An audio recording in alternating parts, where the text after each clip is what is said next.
Género y diversidad, bloque 1. ¿De qué hablamos cuando hablamos de género? Bueno, según el texto de la serie Derechos Humanos, Género y ESI en la escuela, podemos definir a género como una palabra, en primer lugar es una palabra polisémica porque es una palabra que puede utilizarse, puede dársele usos en diferentes formas, para diferentes problemáticas. En este caso, cuando hablamos de género referido a personas, según la Organización Mundial de la Salud, se refiere a género, se utiliza para diferenciar, para la diferenciación sexual. Cuando hablamos del género en las personas, hablamos de género masculino o género femenino para referirnos, según la anatomía sexual, genital, al sexo biológico al nacer. Si se nace con testículos y pene, vamos a decir que es un varón, sexo masculino. Y si nace con ovarios, útero, vagina y vulva, vamos a decir que es una mujer y que corresponde al género femenino. Esta diferenciación sexual se basa en el modelo biologicista, que es el modelo que establece una diferenciación entre las personas según su anatomía genital. Pero además debemos decir que género no es un concepto natural, sino que es una construcción social, una construcción cultural que además de diferenciar sexualmente por el sexo biológico al nacer, también diferencia cada uno de estos sexos con ciertas características, ciertas formas que deben corresponder a cada uno de los sexos, formas de pensar, de sentir, de actuar, de comportarse, de vestirse y diferentes roles, funciones, diferentes espacios para cada uno de ellos. Por ejemplo, si nosotros hablamos de varón, se supone que el varón tiene ciertos rasgos, ciertas características diferentes de las mujeres. El varón se supone que es una persona racional, competitiva, una persona temperamental, una persona agresiva. Sin embargo, para la mujer las características son justamente lo contrario. La mujer es una persona irracional, es una persona emocional, es una persona pasiva, una persona volcada al cuidado de los demás. Pero también en esta construcción social acerca de la diferenciación sexual, se establecen diferentes funciones, roles para cada uno de los sexos. Según el modelo biologicista, lo que corresponde al macho es ser proveedor y a la hembra ser la encargada de procrear, de reproducir la especie humana. Entonces, según ese modelo, el hombre va a tener un rol reproductivo, un rol productivo. El hombre va a tener que salir, moverse dentro del espacio público para poder traer el sustento a su hogar, para poder solventar económicamente la familia. Históricamente el hombre fue el que siempre salió a buscar el sustento económico y la mujer quedó relegada al hogar, a las tareas domésticas, al cuidado de la familia, al cuidado de los hijos, a la crianza de los hijos, desempeñando labores no remuneradas, al contrario que los hombres, dentro del hogar. O sea, se mueve dentro del espacio privado y el hombre del espacio público. Bueno, según este modelo biologicista, en un principio las familias, si bien en un principio esas familias estuvieron siempre trabajando juntas en las labores domésticas y en la producción de la materia prima para solventarse los alimentos. Con la llegada del capitalismo, luego de la revolución industrial, con el surgimiento de las clases sociales y luego de este nuevo sistema económico llamado capitalismo, comienzan a establecerse nuevas formas de organización social, y dentro de esas formas está que los hombres salen a trabajar a las grandes industrias, a las fábricas, y las mujeres siguen estando en el hogar, con la crianza de los niños, con el cuidado de la casa, del hogar. Y esto luego se vuelca a la sociedad, esta misma cultura. Entonces acá lo que ocurre es una jerarquización de donde está por encima el hombre y en un lugar inferior la mujer, donde todo lo que se relacione con lo masculino va a ser superior y lo que se relacione con lo femenino va a ser inferior. Ahora bien, de acuerdo a este modelo biologicista hay dos posibilidades: o se es varón o se es mujer. Pero ¿qué pasa con aquellas personas que no se sienten identificadas, que no se sienten, que sienten que no corresponden al sexo biológico asignado al nacer? A lo largo de la historia, las personas fueron discriminadas, fueron patologizadas, fueron excluidas de la sociedad por considerarlas anormales, enfermas, por considerarlas raras, por considerar que no encajan en una sociedad donde hay solamente dos posibilidades, un modelo binario donde se es varón o mujer. Y por ello es que a lo largo de los años surge uno de los principales exponentes de lo que es el concepto de identidad de género, es el autor Robert Stoller. Este autor identifica este concepto para poder visibilizar, para poder dar cuenta de las experiencias de las personas que no se identifican con su sexo biológico.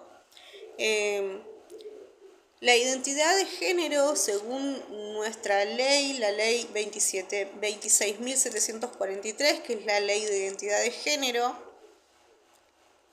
esta ley es la que surgió en el 2012, fue homologada en el 2012, y esta ley establece que cualquier persona que no se identifique con su sexo biológico y desee poder cambiar su género, lo puede hacer en el registro civil, cambiarse su nombre, cambiar su DNI. Esta ley en el artículo 2 establece y define a la identidad de género como la forma en que cada uno individualmente se percibe, se identifica y vivencia su género. Más allá del género asignado al nacer, cómo se siente él como persona y cómo se identifica esa persona. Esto incluye su forma de expresarse, su forma de hablar, su forma de vestirse, su forma de comportarse. No solamente incluye su identidad sexual, sino también su expresión de género y su forma de sentir, de actuar. Bueno, esta identidad de género surge desde lo que se llama perspectiva o enfoque de género, que es una forma diferente de poder observar, identificar, visibilizar aquellos sesgos, aquellas desigualdades, aquellas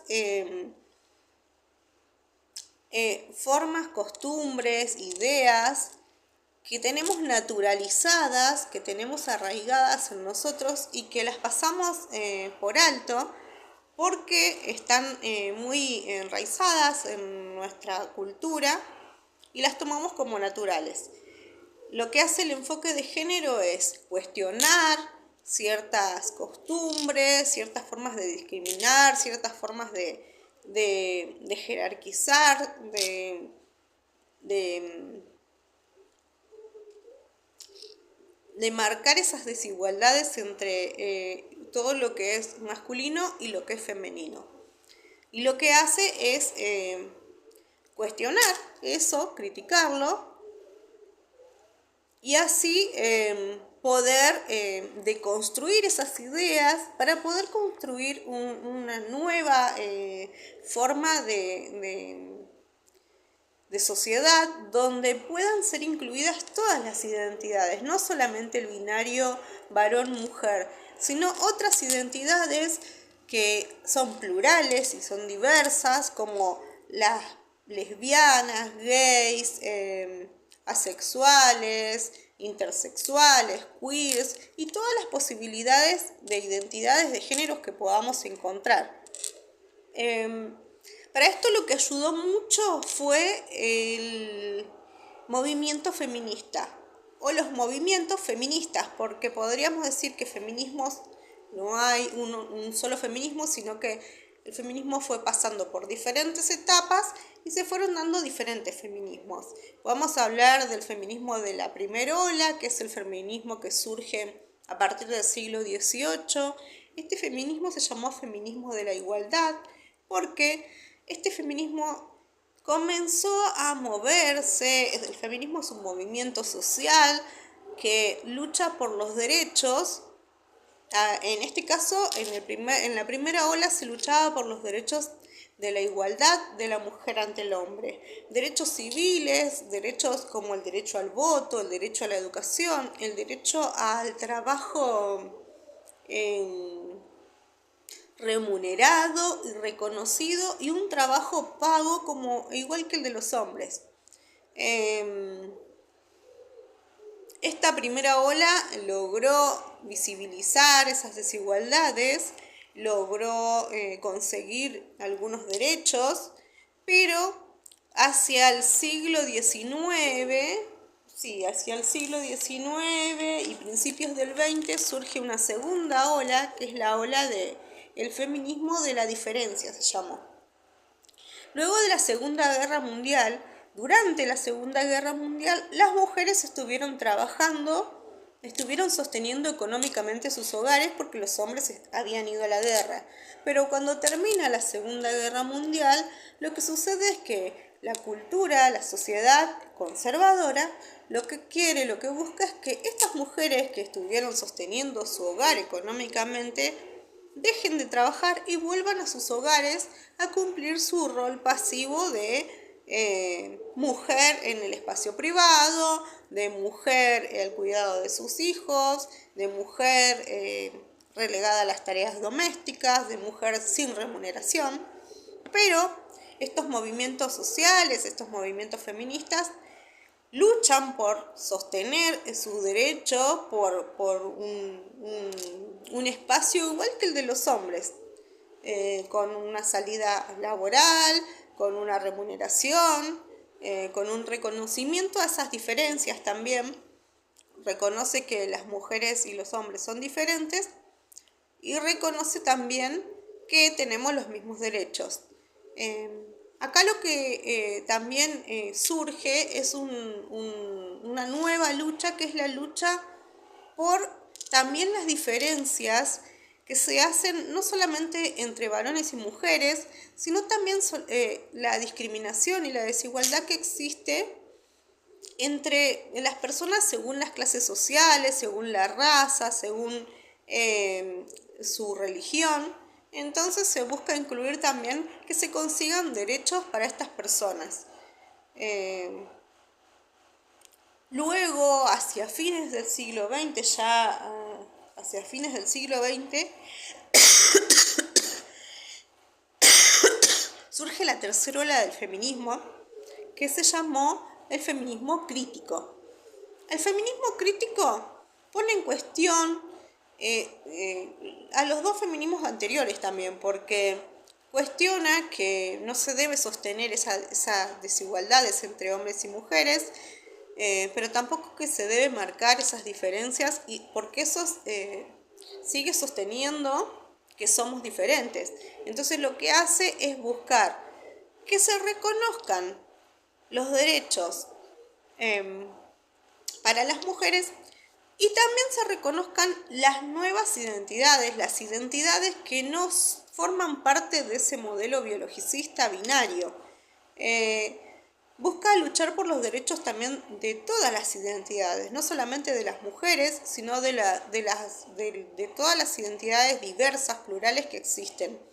Ya para este tiempo se logra un gran avance en materia de derechos porque se logra la ley de matrimonio igualitario, la ley de la identidad de género en nuestro país en el 2012, la ley del cupo laboral trans, que hasta el momento estas personas solamente tenían trabajo, les quedaba trabajar como con su cuerpo, prostituyéndose o en trabajos donde no eran reconocidos legalmente. Entonces lo que hizo este último feminismo fue avanzar muchísimo en materia de derechos y si bien se avanzó mucho, la discriminación en materia de género, sea en niñas, en mujeres, en todas las identidades consideradas femeninas, femeninas o disidentes, se siguen discriminando, se siguen maltratando, se siguen violentando, incluso hasta el femicidio, que es una de las violencias más graves que existen contra el género femenino. Bueno, hasta ahí creo.